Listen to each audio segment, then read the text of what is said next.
Is BYU football set up for success in 2022 if the defense comes along? Well, ESPN expert Bill Connelly sure thinks so. We'll get into that. We'll also talk about what the options are for BYU in 2023 to fill their final non-conference game after Tennessee backed out of that deal earlier this week. And of course, we'll catch up on everything else going on in BYU sports news, including not one, but two members of our top 50 countdown. Forgot to do one yesterday, so you're getting 2 for 1 on this Wednesday edition of Locked On Cougars. You are Locked On Cougars, your daily podcast on the BYU Cougars, part of the Locked On Podcast Network. Your team every day.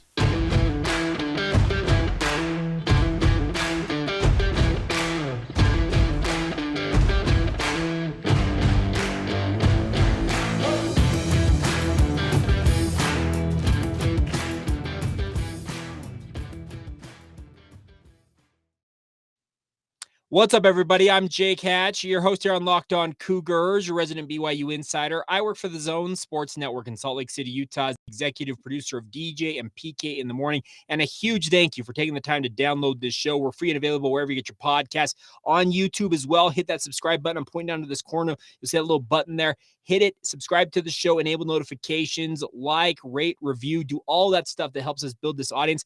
We are nearly at 500 subscribers. Maybe by the time you listen to this, we will be at 500 subscribers. Once we reach that 500 subscriber plateau, I've got some exciting news for you guys as BYU fans. So stay tuned for that. And if you're just checking us out, you can help us get to that plateau. We were only, I think, 3 or 4 away as of recording of this podcast. But we get over that 500 mark, probably by tomorrow's show. I'll have some exciting news for you guys, and we'll talk about that. But without further ado, let's talk BYU sports. A big thank you once again for making us your first listen of the day. It's what we always love when you guys join us first thing in the morning or just when you start your day. I don't know if your day starts differently. I'm a very early riser because I do morning sports radio in my day job, and I'm doing this late at night. It's been a very busy Tuesday. So if I get off a little bit off the rails, just understand I am very, very tired, but at the same time, very excited to be here with you guys. All right, let's talk BYU football and the chances BYU could be a better team than they were in 2021 and 2022. What I mean by that is Bill Connelly, obviously an analytics guru, a guy that I love to read, does some great work for ESPN, previously was with SB Nation for a number of years, doing all kinds of in-depth looks at all the teams in the FBS ranks. Well, he's been going through these conference by conference, literally, and breaking down how things might look for various teams. And yesterday was the day that the BYU and all the other independent programs got their breakdown from Connelly. Some very interesting comments from Bill. He really likes BYU's chances in 2022 to sum up his overall takeaway from this. But let's read about this. His biggest question about BYU says, BYU's defense will improve, but how much? It says, for all of his success in 6 years as BYU's head coach, and it's safe to say that 5 bowl seasons, a 2-year run of 21 wins and only 4 losses, as well as a Big 12 invitation qualify as success, even to the more demanding among the Cougars fan base, Kalani Sitake hasn't quite mastered class balance yet. While the BYU offense has steadily improved after a disastrous first couple of seasons, the defense has careened from 33 in defensive SP plus in 2018 to 57th in 2019 to 21st in 2020, and then down to 79th in 2021. It says when BYU's defense returns a lot of experience, it's good. When it doesn't, and it really didn't last season, it isn't. He believes, and he adds this should be a good year then. BYU returned 16 of their 17 defenders who recorded 250-plus snaps in 2021. They also had Vanderbilt transferred cornerback Gabe Judy-Lally, who played 539 snaps, and corner Micah Harper, who has moved to safety, by the way, a regular in 2020 before his knee injury in 2021. From ranking near the bottom of the country in returning production last season, BYU now ranks near the top. If experience allows Sitake and coordinator Elisa Tuiaki to attack a bit more and allows what was a mediocre set of pass rushers to get home more in the process, the Cougars could have a huge season, unquote. We'll get to some more of these comments, but let's start there. Speaking of Bill Connelly, thinks that BYU could be set up for some massive success this season, but the defense has got to do its job. I don't think this is revelatory information to any BYU fan out there listening. Think of when BYU's been their absolute best. The 2020 season, that defense was very, very good. Was it aided by the fact that BYU did not play a Power 5 opponent in that run of games? Sure.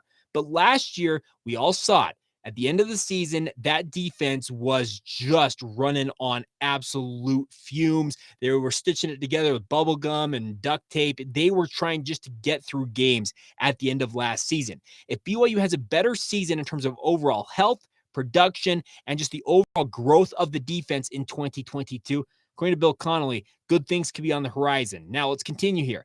SP Plus projects BYU to improve to 48th defensively. So if we're going back to what the rankings were, in 2019, they were 57th, and that defense was decent. They were 21st in 2020 and 33rd in 2018. So be right in the middle of where they have been during this run with SP Plus defensively. It says, which combined with a fearsome offense would make the Cougars a top 25 team. I think that's a very admirable goal. Annually, BYU should be top 25 caliber. I think any BYU fan listening to this, and if you disagree, let me know.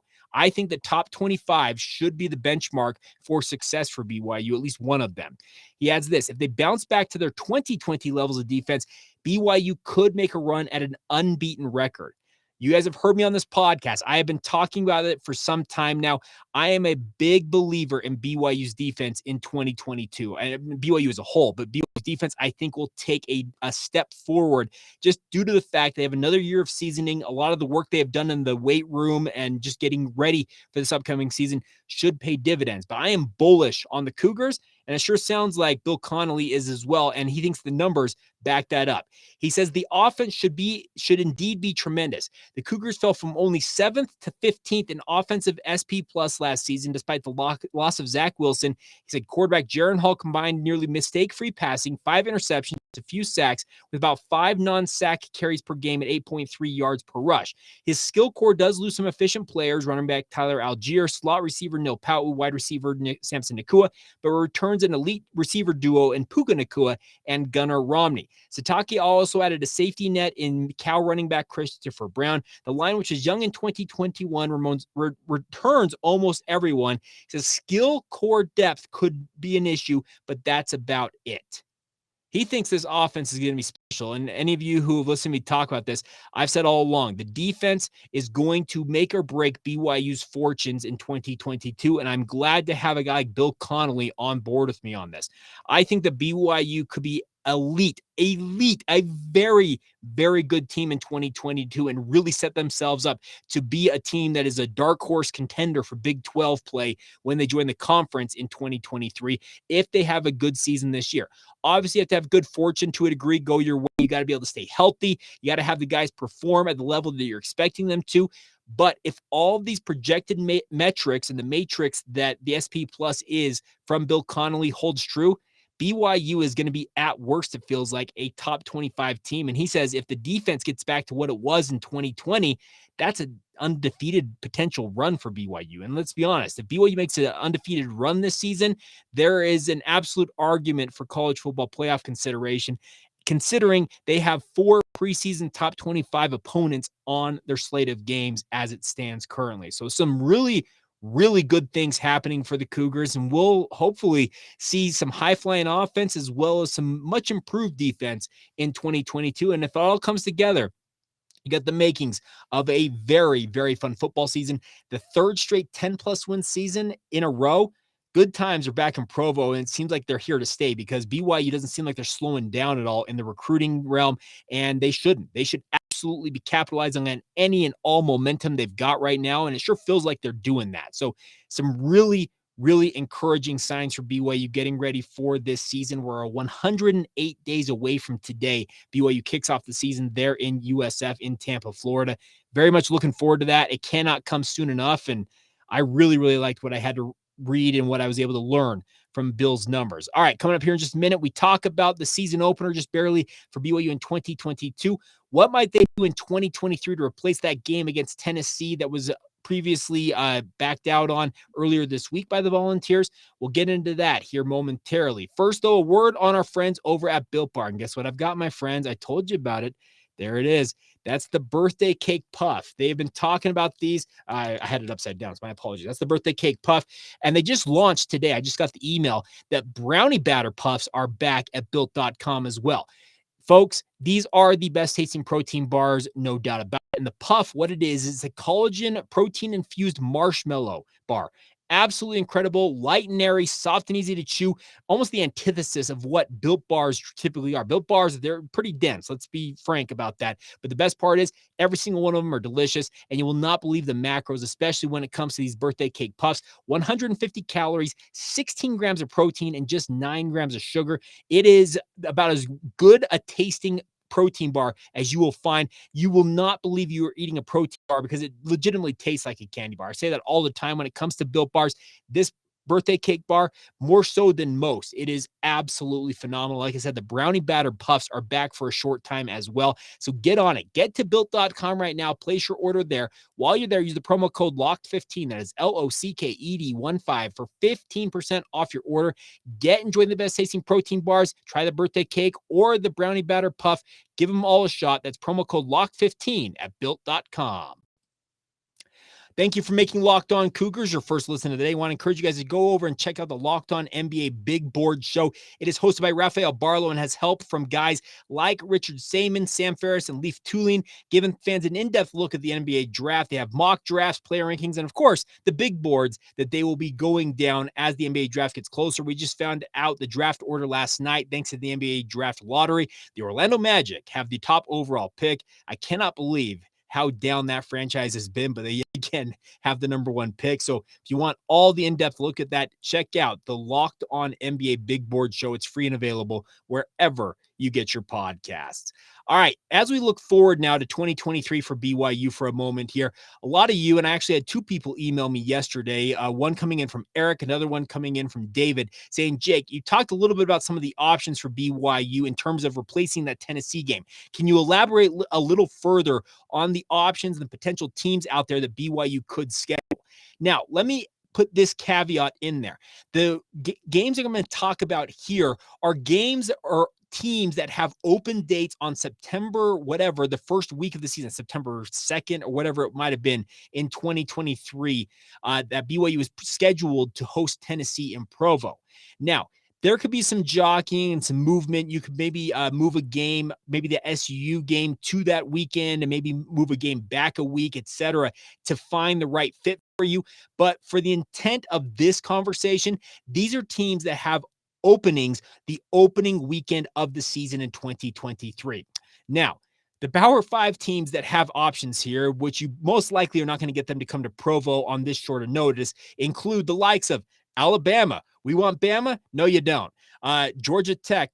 Okay, I can take Georgia Tech. Northwestern. That's an interesting one. Two academic powerhouses. It's a Big Ten team. I wouldn't be opposed to that. And also Pitt. Pitt's an interesting team, especially considering Kenny Pickett just left there. Keaton Slovis, the former USC quarterback, is headed there to play, if I'm not mistaken. Is that no, Keaton Slovis went to West Virginia. Who's the USC? Oh, JT Daniels, sorry, going to Pitt. So BYU has played JT Daniels as well, but some very interesting options there. Like I said, of those four, man, I'd be hard pressed to say that any one of them would be willing to travel to Provo because you want a home game, ideally. That's what you want if you're BYU. But if you could get one of those four, you absolutely take it. I think all four of them have interesting storylines. Both Georgia Tech and Northwestern have been down a bit, but they are Power 5 compatriots as BYU goes into the Big 12, and that's not a bad way to start your Big 12 tenure. The other argument for this is BYU already was going to have 11 Power 5 opponents in their first season in the Big 12. Is that more than BYU probably can handle? Did they bite off more than they could chew with that type of schedule? I would argue, yeah, maybe they did. But I think BYU wants to challenge themselves against the best. They were willing to play the 11 games, but Tennessee has backed out. You now got 10 games on there. So maybe having a G5 opponent is the right recipe alongside that FCS game against SUU, even though I'll continue to beat the drum that I cannot stand FCS games. I'd love nothing more than for BYU to say, you know what, we're not playing FCS games. But like I said, I'm kind of a lone ranger out on that island. All right, now for the G5 programs who have openings currently, and big ups to guys like Mitch Harper, Spencer Linton, Sean Walker, great guys covering BYU in different realms, radio, digital, TV, all that stuff. They did a lot of good work getting these teams kind of compiled, and I'm lifting their work. I'll be honest about this. A lot of their stuff, I kind of, what I do, I amalgamism. No, what did I do? I just grabbed it essentially and kind of put it all together to give you the list of teams that BYU could look at. And like I said, these are just teams that have the opening on the opening weekend of the 2023 season. Now, for the G5 teams, you have such luminaries as Florida International. No thanks. James Madison, a debutant in the FBS ranks. Whatever. Louisiana, that's an interesting one. Memphis, a future Big 12 opponent. They're upgrading the Liberty Bowl. It'd be an interesting one there. Middle Tennessee, BYU has played a home and home with the Blue Raiders. That was back in 2013 and 2014. It'd be an interesting one there. Southern Miss has been down for quite a while now. They're an interesting one. And then the one I would most favor, and it's a one that BYU actually previously canceled in the 2023 schedule, the UNLV Rebels. I am a proponent of getting UNLV to come to Provo for this game, but you know what? Any one of those outside of, man, I don't want to play Florida International. James Madison doesn't seem to do it for me either. I don't see either of those two being the teams that I would favor if I'm BYU, but if worse comes to worse, you could do a lot worse than having to take one of those two teams. The one thing BYU will not be doing is scheduling a second FCS game. That just seems absolutely asinine and backwards for BYU because it actually makes your chances of qualifying for bowl eligibility tougher because only one FCS game can count towards bowl eligibility under FBS rules. We have seen teams like Arizona State in the past schedule multiple FCS teams. Army has done it for a number of years now. Only one of those counts towards bowl eligibility. So essentially, if you have two FCS games, you have to win 7 games to make a bowl game if you're going to go by that math. So I think there are options for BYU. And like I said, there's also the option that you could move that SUU game, the Southern Utah game, into one of the 2 weeks, whether it's September 2nd or September 9th, and then play a game, maybe move it back a week where you host a team on September 9th because you have the game against Arkansas. It's set for the 3rd week of September, if I recall correctly. And like I said, I am completely gassed at this point, if you can't tell by my eyes. But nonetheless, looking at this, there are options out there for BYU. And one thing, I had a great conversation with a dear friend of mine, Keith. And if he's watching this show, Keith will know exactly the conversation that we had. We actually had it on the golf course earlier today. And he said, the one thing I have learned about Tom Homo is that I trust him to get the job done. There is just an abiding trust. That's what it is, an abiding trust in what Tom Homo has done for the BYU athletic department. And I've got no doubt that he will find a decent opponent for BYU. It more than likely will be a home game, and BYU will be just fine in 2023. I want to pass that along. If you take nothing else from this conversation, just trust the fact that Tom Homo knows what he is doing. He is going to make sure that BYU is set up for success, and they are going to be in a good position going into Big 12 play. I think that's probably the best thing to take away from today's conversation. But hey, that's kind of a layout of what the teams could be that BYU could be facing. But you may not even hear anything about this for the next little bit. So it'll be interesting to see where everything shakes out. But I am just very much interested to see what happens with all of this when it comes to BYU and their chances of getting the requisite home games that BYU fans want to have. I would imagine that moving forward, BYU will endeavor in more seasons than not to have more than 6 home games, 7, 8 home games if you can manage it. More home games is a better thing for all fans, and especially when it's the BYU Cougars, because you know the home field advantage that exists at Lavelle Edwards Stadium. So some options out there. So just trust Tom. Trust in Tom. Should we use that as a term? Should that be a new slogan, like trust Tom, hashtag trust Tom, or I don't know. Let's workshop that one. Let me know what you guys think about that. Hashtag like in Tom we trust. Let me know. I'd love to hear from you guys. You can follow the show on social media, Facebook, Instagram, or Twitter. Search us out, Locked On Cougars. Send us your selections or your suggestions for that term. Also, you can send them to Jacob C. Hatch. That is my Twitter handle. Or you can email us, lockedonbyu@gmail.com is the email address. Make sure to follow along with the show. Of course, we keep you up to date on everything going on with BYU, in addition to all the latest when it comes to the show on our social media feeds as well. Coming up momentarily, we recap everything else going on in BYU sports news, and a 2-for-1. I forgot to do a top 50 player yesterday. My bad on that. So you're getting a 2-for-1 on our top 50 player countdown. One from the non-independent era and one from the independent era for BYU. Actually, we're teammates for a short time. I'll explain here in just a second. First, though, a word on our friends over at Rock Auto. With the ever-increasing numbers of makes and models, it is now impossible for your chain auto parts store to stock all the parts that you need for your vehicle. I can speak to this directly because I recently had to replace a part on my daily driver. Well, the auto parts store didn't have it. So where did I go? rockauto.com. Save time and money when using Rock Auto as your resource. Why would you choose to spend 30, 50, even 100% more for the same parts when you can go to rockauto.com and have it shipped directly to you guys? For an example, a Honda Odyssey fuel pump, $353 at a chain auto parts store, just $216 from Rock Auto. Rock Auto is a family business been serving do-it-yourselfers online for over 20 years. They have reliably low prices for every customer. You can't get a special deal if you have a mechanic order from them. Everybody gets the same low rate every single time. And the best part is they got every part you can need. Brake parts, tail lamps, and motor oil, even new carpet. I can attest to this because I've used it. Let's see, now we're up to 4 times in the past 12 months or so. It's a great resource, folks. Get over there. Go explore their easy-to-use website today to find the solution for all of your auto parts needs. While you're there at rockauto.com, see all the parts available for your car or truck. But more importantly, please write Locked On in the How Did You Hear About Us box so that way they know that we sent you. We want some credit for sending you guys to check out this incredible resource. That's rockauto.com. Amazing selection, reliably low prices, all the parts your car will ever need. Once again, that's rockauto.com. Now, a word on our friends over at Intercap Lending. There's a reason that no lender helps more families in the state of Utah with their mortgage needs than our friends at Intercap Lending. And the reason why? Intercap gets deals done. They feature a quick and simple process. More importantly, they close loans 2 weeks faster than the industry average. And although fast is great, the ultimate goal is to make it a stress-free process for you, the home buyer. Any of you who've been through this process know how nerve-wracking it can be. That is what Intercap Lending, they want to take it out. They want to just relieve all that stress off you guys, make it simple.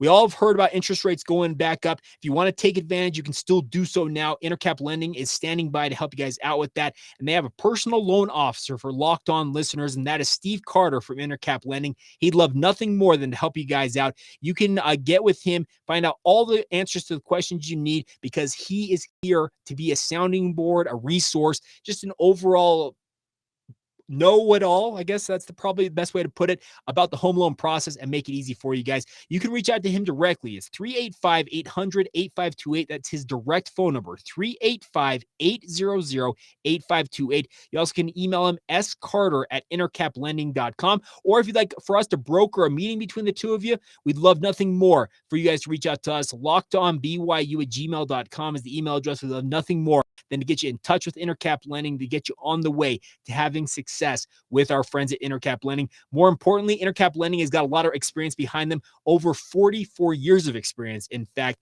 and they can lend in more than 40 states, not just here locally in Utah, even though they're headquartered here. They got you in more than 40 states nationwide as well. So go to intercaplending.com to learn more or call Steve directly, 385-800-8528, or go to Intercap Lending once again.com for more information. That's Intercap Lending, NMLS number 190465. Intercap Lending is an equal housing lender. All right, as we go out the door here on today's edition of Locked On Cougars, you're getting a 2-for-1 on our countdown of the top 50 players in our countdown all summer long, getting you ready for the BYU football season. I forgot to do a non-independent player on yesterday's podcast.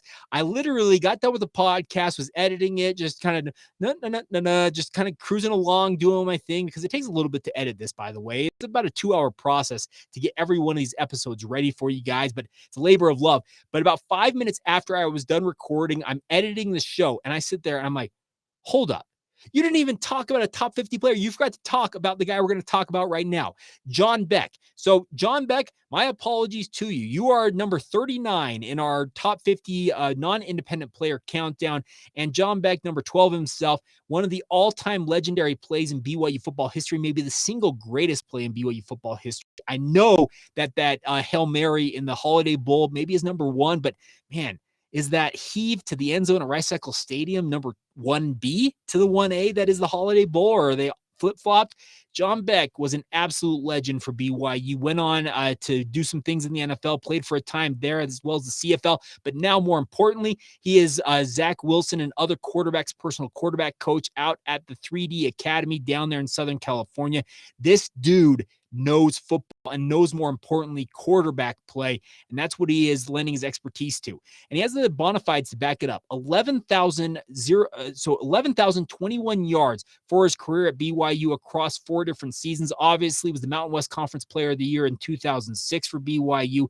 Just an absolutely incredible career. 79 touchdowns for his career against 34 interceptions.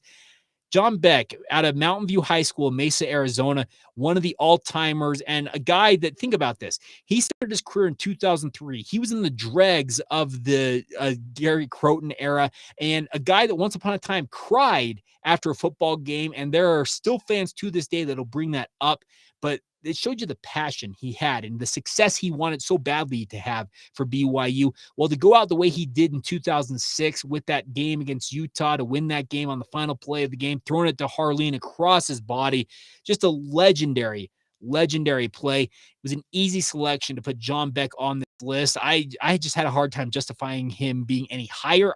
I know that sounds harsh, but there are a lot of really, really good football players for BYU, but we've gone quarterback in the non-independent era, talking about both Virgil Carter as well as John Beck, but both of them very much deserving. Now, our other player we need to talk about here is Eathyn Manumaleuna, who is our next up in the independent era. And Eathyn's career actually started in the Mountain West era, the non-independent era, but it did finish in the independent era for BYU. And I loved watching number 55 play, a native of Anchorage, Alaska, but did play at Timpview High School for his high school ball. Eathyn Manumaleuna was just an absolute rock in the middle of BYU's defense for so long. 2007 to 2013 across 5 different seasons. One of those cut short due to a knee injury, but he ended up with 143 total tackles in his career, 66 of those solo, 5.5 sacks, 16 tackles for loss, 4 pass breakups, 1 forced fumble, 3 quarterback hits. And by the way, the first time BYU wore that Navy combo in a BYU uniform, you might recall the fact that Eathyn Manumaleuna, if I'm not mistaken, had that interception. The only interception of his career was in that Navy getup with the white helmet. It was not necessarily my favorite look, but it's notable to me because I remember Eathyn Manumaleuna, if I'm not mistaken, getting that interception in that game, but finishing his career with a flourish as BYU got their independent era underway. And I just always enjoyed watching Eathyn play football. It seemed like he was having a great time out there every time he was on the field. And like I said, a lot of these, when it comes to the independent era, are guys that I have covered because my professional career covering BYU has spanned pretty much the independent era. I had 1 season of Mountain West Conference play before the independent era set in. So I honestly have been so used to independence for BYU as a football reporter that it's going to be kind of weird to have a conference to cover, but very much looking forward to that at the same time going into the Big 12. But Eathyn Manumaleuna as well as John Beck, a 2-for-1 on our top 50 countdown on today's show. All right, other things we need to touch on here momentarily. BYU baseball had their 9-game win streak snapped in a 12-7 loss to Utah. They lose the season series to the Utes in that loss, but you know what?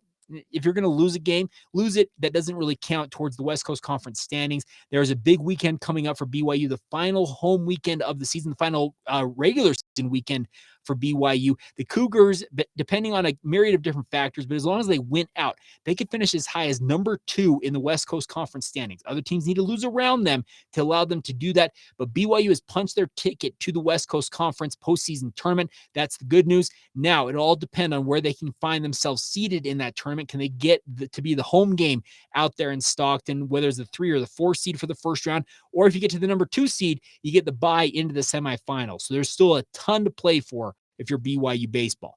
BYU softball had 10 players receive all West Coast Conference awards as voted on by the West Coast Conference coaches yesterday. And there was a little pettiness, it felt like, from the West Coast Conference because Violet Zavodnik, whose season was absolutely stellar, she was gunning to be the 2-time defending player of the year. They give it to an LMU player who just, her numbers paled in comparison to Violet Zavodnik. Actually, BYU, for the first time in the West Coast Conference era of softball, did not have an individual player win an individual award, whether it's Coach of the Year, Pitcher of the Year, a defensive player of the year, all that stuff. They got none of those.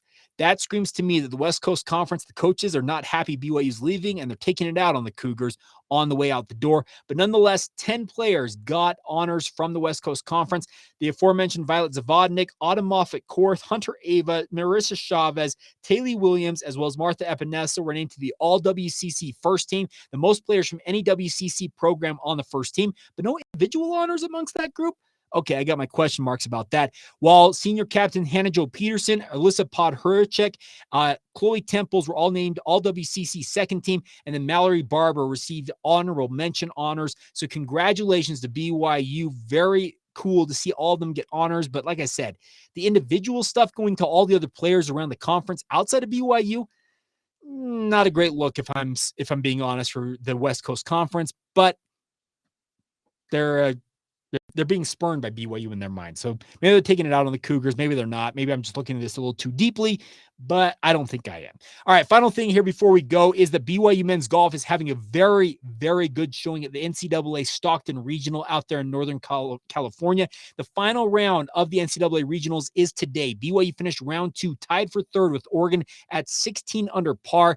They are 2 strokes clear of 5th place LSU at 14 under par. If BYU stays inside that top 5, they will punch their ticket to the NCAA championships. That would be a massive thing for BYU, ranked number 46 in the country. Getting to Greyhawk Country Club down there in Arizona would be a huge, huge deal for Bruce Brockbank and his team. This team has really turned it on at the right time. You're having guys like Cole Ponich step up. Carson Lundell has been his steady self.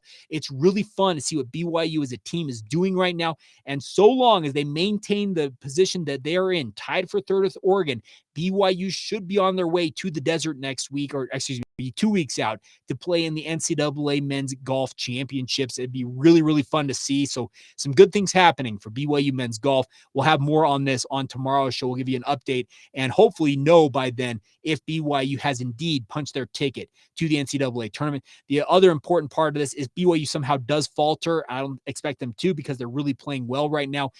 They will have at least one player. I expect that Carson Lundell would be on the way to the championships as an individual player, but he wants to take 4 or 5 of his teammates with him. And there's no reason to think that BYU can't do that right now, sitting in the position that they are in. All right, that's going to do it for today's edition of Locked On Cougars. We covered a lot, but we'll have more for you guys on tomorrow's show. As I said, I've been meaning to talk about the draft position, or the draft hype, for Jaron Hall at some point this week. We're also going to be joined by Drake Toll. He covers Baylor for the Locked On Podcast Network. Yes, as Locked On Bears, covering the Baylor Bears. Going to have him on the show later this week as well. So he's got a whole lot more. So stick with us throughout the rest of the week. We'll get you covered and get you up to date on everything going on with BYU sports like we usually do. So thank you, more importantly, for making us your first listen of the day. Want to encourage you guys now to make Locked On Big 12 your second listen of the day. Josh Williams does an incredible job making sure you are up to speed on Josh Williams. Excuse me. That's not Josh Williams. I screwed up on that. My apologies. But regardless, check out Locked On Big 12. And it's a fantastic product. They really do a good job making sure you're up to speed on everything with regards to the Big 12 conference. It's free and available wherever you get your podcasts. All right. So there you go. I made it through the show, hopefully with not too many gaffes up along the way, despite how tired I am. But we'll be with you guys again tomorrow. Have a great rest of your day whenever you hear this. This has been the Locked On Cougars podcast. See ya.